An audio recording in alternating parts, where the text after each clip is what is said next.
கட்சியில்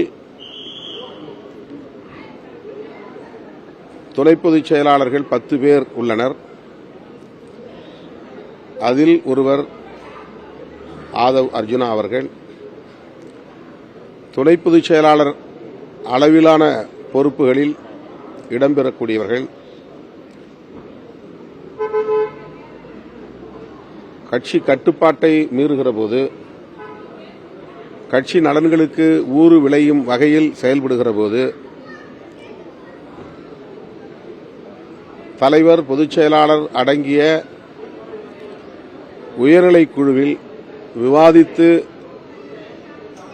முடிவெடுக்க வேண்டும் என்பதை ஒரு நடைமுறையாக நாங்கள் கொண்டிருக்கிறோம்.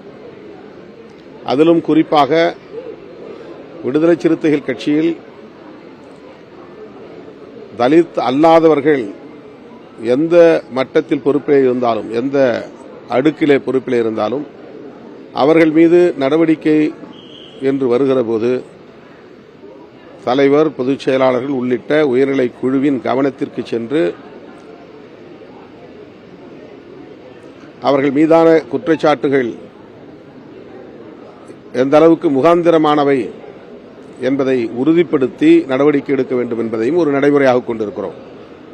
ஏனென்றால் தலித் அடையாளத்தோடு இந்த இயக்கம் அரசியல் களத்தில் அடியெடுத்து வைத்தது. இது முழுமையான ஒரு அரசியல் கட்சியாக மாற வேண்டும் என்பதற்கு வேளச்சேரி தீர்மானம் என்பதை நாங்கள் 2007 நிறைவேற்றினோம். தலித் அல்லாத ஜனநாயக சக்திகள் இந்த கட்சியில் அதிகார மையங்களுக்கு வர வேண்டும், பொறுப்புகளை ஏற்க வேண்டும் என்பதுதான் அந்த தீர்மானம்.